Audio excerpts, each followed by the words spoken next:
Buenas tardes, mi nombre es María Ledesma. Estamos aquí en Entrevistas Fuenlabrada con Aarón Ortega, un periodista de 24 años que trabaja en Iceberg, un medio que se dedica a tratar temas locales. Buenas tardes, Aarón. ¿Qué pasó después de la carrera? Pues a eso de segundo, tercero de carrera, en segundo hice un curso de cámara, aunque no lo hayáis podido comprobar, pero bueno, sí que es verdad que me empezaba a agobiar un poquito el mundo laboral y viendo que ni de cámara ni de periodista iba a ser fácil meterte en el mundo laboral. A partir de segundo ya sí que me empecé a mover un poquito más, lo que pasa es que como no tenía el 50% de los créditos y demás, pues no pude acceder ni a práctica ni a nada. En tercero ya empecé como colaborador, antes de incluso de tener los 50 créditos.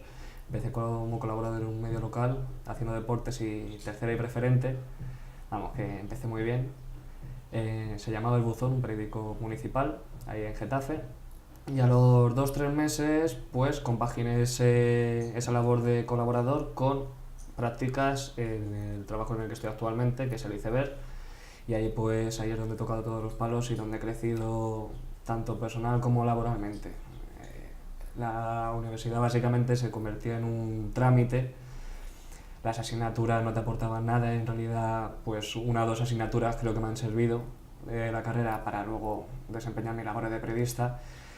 Y pues sí que es verdad que sobre todo es lo que le digo yo a la gente, que en cuanto pueda hacer prácticas, se meta de lleno con la cabeza, y ese fue mi caso. Y en el caso del Iceberg pues estoy hasta ahora, llevo ya 4 o 5 años y he tocado todos los palos: radio, prensa digital y prensa escrita, y ahora pues he abierto un nuevo camino en la empresa, que es hacer como una especie de gabinete de prensa de los ayuntamientos, pero externalizado. Y más o menos esas son a grandes rasgos las funciones que he desempeñado y el inicio de mi carrera laboral. Cuéntanos algo de tu medio. ¿En qué trabajas? ¿Cómo funciona? Pues mi medio es un medio de comunicación municipal. Trato varios municipios del sur de la región madrileña. Así de grandes que demos cobertura pues están Fuenlabrada, Parla, Leganés, Getafe, que son los que mayor población y mayor contenido de noticias tienen, mayor número de noticias, perdón. Y pues básicamente hacemos una versión mensual de lo que sería el periódico, versión impresa, y periódicamente todos los días volcamos el contenido a la página web que tenemos también. Paralelamente también tenemos la radio, que es con la que a través hacemos tertulias, entrevistas, y pues más o menos nos nutrimos de las distintas ramas que tiene el medio de comunicación, que sí que es verdad, aunque a nivel de recursos y a nivel de personal es bastante reducido, bastante humilde. Eso yo creo que te permite una mayor experiencia, porque tocas los palos y directamente con las personas adecuadas. Y sí que yo recomiendo a todas las personas que se meten en este mundo, y no soy el primero que lo dice, los mismos profesores nos lo decían, que para meter la cabeza conviene empezar desde abajo. Sí que tengo el ejemplo de otros alumnos y compañeros míos que se han metido de lleno en proyectos de empresas grandes, y sí que es verdad que a nivel de experiencia y que les ha aportado profesionalmente, se han quedado algo escuetos, algo escasos. ¿Qué opinas sobre el panorama periodístico actual en España? Bueno, pues el periodismo creo que, como todos los trabajos que hay ahora, es bastante complicado. La situación de crisis acuciante pues ha dado de lleno a España en concreto, y el periodismo pues nos ha quedado atrás, y sí que es verdad que laboralmente las condiciones no son las mejores. El periodismo, de todas maneras, no es simplemente de ahora, sino también de antes, requiere un montón, requiere una dedicación exclusiva a las 24 horas del día, información continua, reciclándote tú también, porque el periodismo algo que tiene es que, como eso que se dice, que creo que es sabedor de mucho, conocedor de poco, o el que mucha vaca poco aprieta también. Pues básicamente es lo que pasa con el periodismo actualmente, que tienes que saber más bien todo a la hora de elaborar contenidos, redactar entrevistas, y es muy complicado ahora mismo el mundo laboral. Ya a nivel de salarios y todo, pues la situación es como es una prolongación de los distintos trabajos que hay en España. ¿Crees que el periodismo actual tiene algún papel político? Y es más, ¿crees que es un papel fundamental en el tema de las elecciones que tenemos actualmente? Hombre, pues, hay que diferenciar de todas maneras entre el poder político. ¿A qué te refieres exactamente? Porque, por un lado,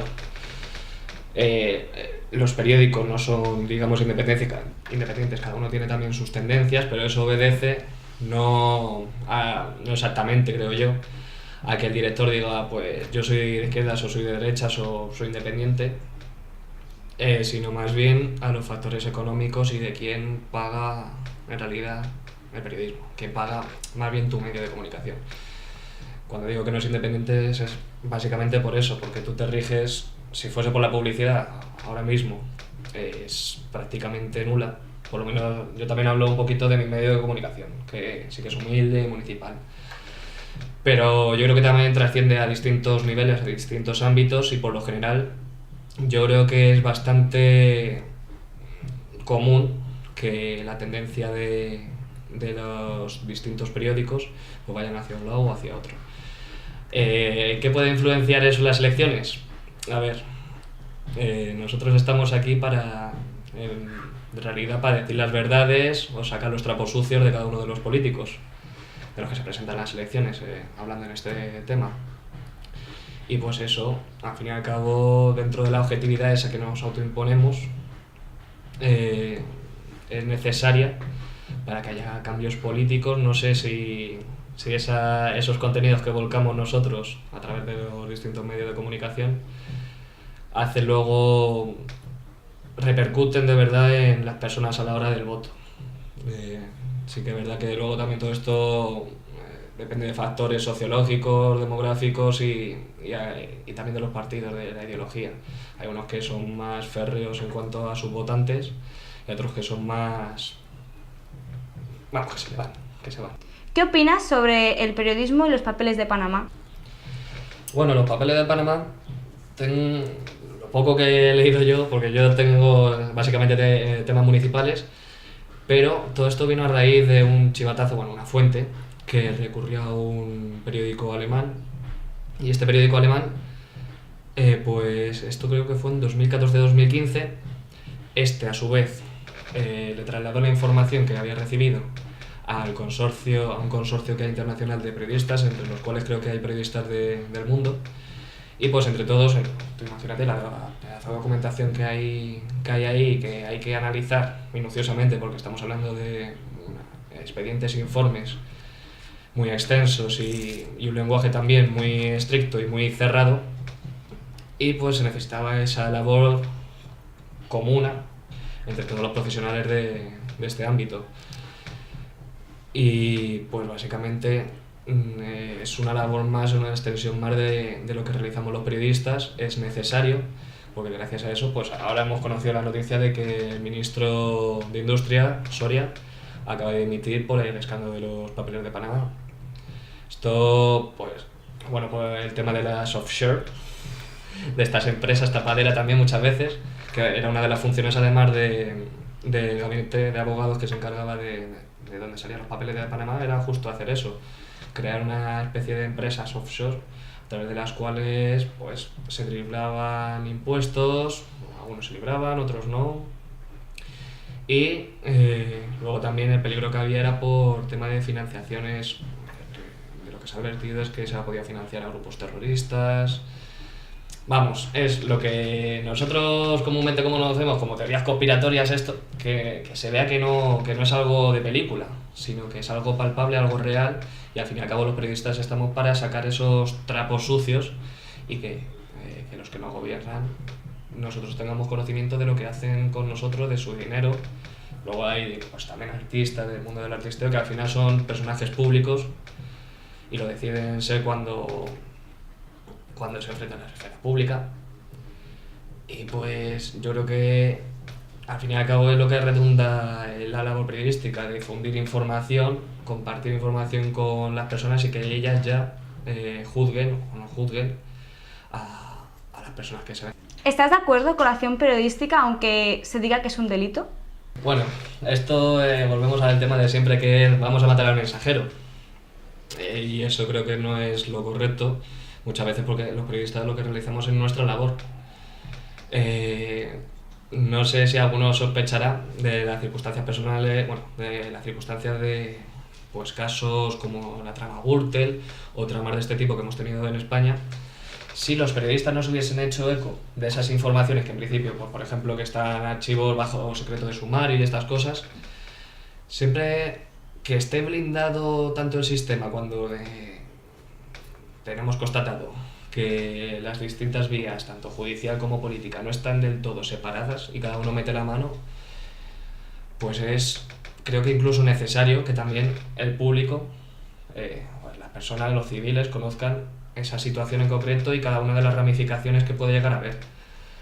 Por eso es la idea de matar al mensajero, lo único que empuja es a un modelo de poca transparencia, antidemocrático, y de verdad si los jueces en estos aspectos son imparciales como deberían ser, tampoco le debería preocupar, también deberían ser imparciales ante la actitud de los propios civiles.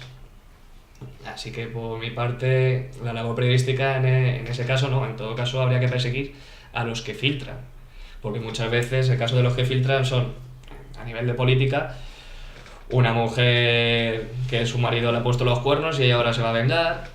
Pues la mayoría de las filtraciones que tenemos vienen de la misma casa, es en plan el concejal que su alcalde la ha rechazado, le ha sacado de la foto, y este decide, pues ahora te vas a cambiar. Y así más o menos es como funcionamos. Las filtraciones que tenemos muchas veces vienen de los propios equipos, partidos políticos y personas cercanas a estas personas que luego se ven afectadas y aparecen de nuevo en la esfera pública como si fuesen corruptos y demás. ¿Crees que el fin justifica los medios? A ver, hay que hacerlo siempre con responsabilidad. Los medios de comunicación, hay que decir que los periodistas, un buen periodista también no es bueno por la información que saca, sino muchas veces por la información que se calla. Manejamos mucha información y no siempre es adecuado sacarla teniendo en cuenta las circunstancias, el contexto, en un momento en concreto. Luego, según pasa el tiempo, puedes decidir sacarla o no. Sí que es verdad que todo esto debería primar la información a los ciudadanos y que ellos mismos hagan una idea. Pero siempre los periodistas tienen que tener controlados los tiempos y poco más puedo decir sobre esto. Cuéntanos alguna anécdota que te haya surgido trabajando como periodista. Algo gracioso, algo que te haya llamado la atención. Bueno, yo las anécdotas con las que me quedo son básicamente con las que luego te llama un político y te empieza a amenazar. Yo esas ocasiones son con las que al principio cuando entraba en la redacción te llama un político y tú acojonado, porque ya te viene de primeras, no, me voy a querellar, me voy a demandar porque estos son informaciones falsas. Y yo las primeras veces que me quedaba cuando me decían esto me quedaba callado porque me acojonaba, tampoco sabía cómo actuar exactamente. Luego ya cuando te acostumbras a las amenazas y cuando todo esto hay que hablamos de que los periodistas deben ser rigurosos muchas veces. Lo de contrastar eso ya se ha dilucidado mucho. Porque tú cuando tienes una información, normalmente así de primeras, tu deber es contrastar con la fuente afectada. Pero muchas veces esa necesidad de tirar pa'lante y me importa poco lo que digan cuando ya le hemos pillado con las manos en la masa, pues ala. Hay que también tener cuidado con la información que se da y cómo se da, sobre todo. Y la pregunta se me ha ido, que era... Anécdotas. Bueno, las anécdotas, pero era por lo de... Bueno, cuando ya tú vas acumulando temas de denuncias y que te van amenazando, tú sabes que tienes todo en regla, que tú te basas en una serie de documentaciones y tu noticia se fundamenta en unos hechos contrastados y reales, y en ese momento ya empiezas a pararle los pies. Son las anécdotas que he tenido, de llamarme concejales y decir, oye, que te has columpiado, que ya estás rectificando, te voy a poner una denuncia. Muchas veces al principio yo tenía que llamar al jefe y el jefe actuaba por mí y le decía, pues tú te calles. Y eso he ido aprendiendo a que no me vayan minando un poco mi labor periodística y para eso estamos, de todas maneras. Mucho que el futuro del periodismo está en las nuevas tecnologías, Twitter, Facebook, la prensa digital. Es más, El País ha dicho que va a dejar de editar en papel para centrarse en la prensa digital. ¿Crees que esto es así? Bueno, hoy en día, tal y como tenemos la sociedad, bueno, la mente todavía está un poco anclada en el tema del papel. Y yo como periodista, me considero joven, he vivido el auge de las tecnologías de la información y la comunicación. Sí que es verdad que están todavía evolucionando y se están dando ciertos pasos, a lo mejor un poco prematuros a este respecto, pero yo guardo una visión romántica de lo que es el periodismo y la prensa escrita sobre todo. Y yo recuerdo en una exposición que se hizo ahora a lo mejor un año del 75 aniversario de EFE, que lo hacían en Matadero, y a mí me encantó esa exposición porque ibas tú por las galerías, aparte del recorrido de las noticias y de los hechos y acontecimientos que dieron cobertura a EFE más importantes. Me hacía gracia cuando tú te ponías una serie de atrezo con teléfonos y esos teléfonos tú lo descolgabas y tenías enfrente una máquina de escribir. Y tú lo descolgabas y escuchabas la teleoperadora para que tú estuvieses transcribiendo.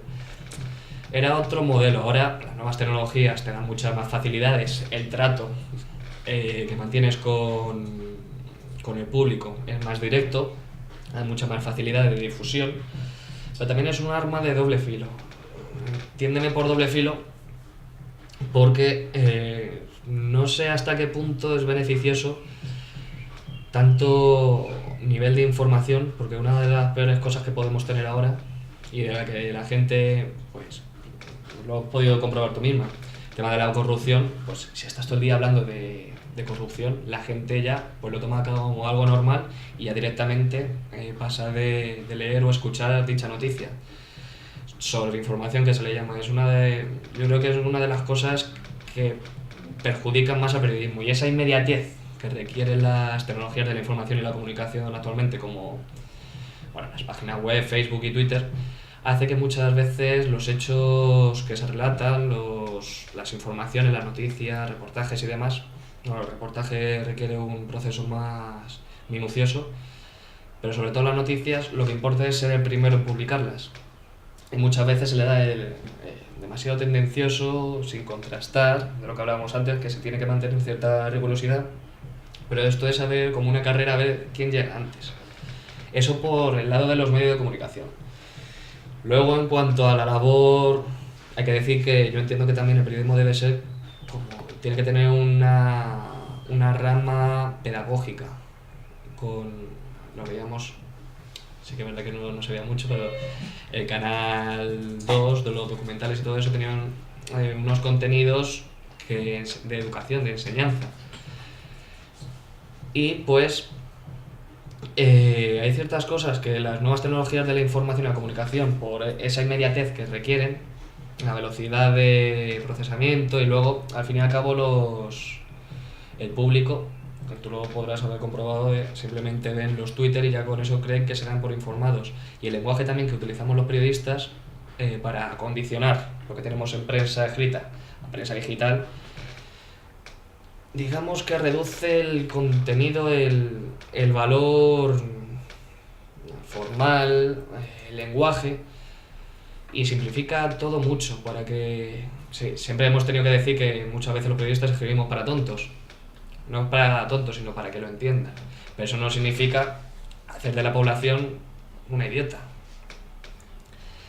Y el hecho de que páginas como, bueno, portales como Twitter y demás hayan entrado en este mundo supone una arma de doble filo. Sí que es verdad que proporciona información directa y rápida y casi al instante, cosas que únicamente creo que la radio podía hacer antes y actualmente, pero también supone un riesgo, creo que considerable, a nivel informativo y a nivel de que reducimos tanto el contenido, lo adulteramos tanto, que al público no se le oferta, no se le da nada.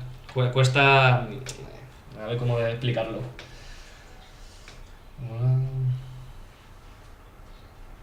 Que creamos borregos.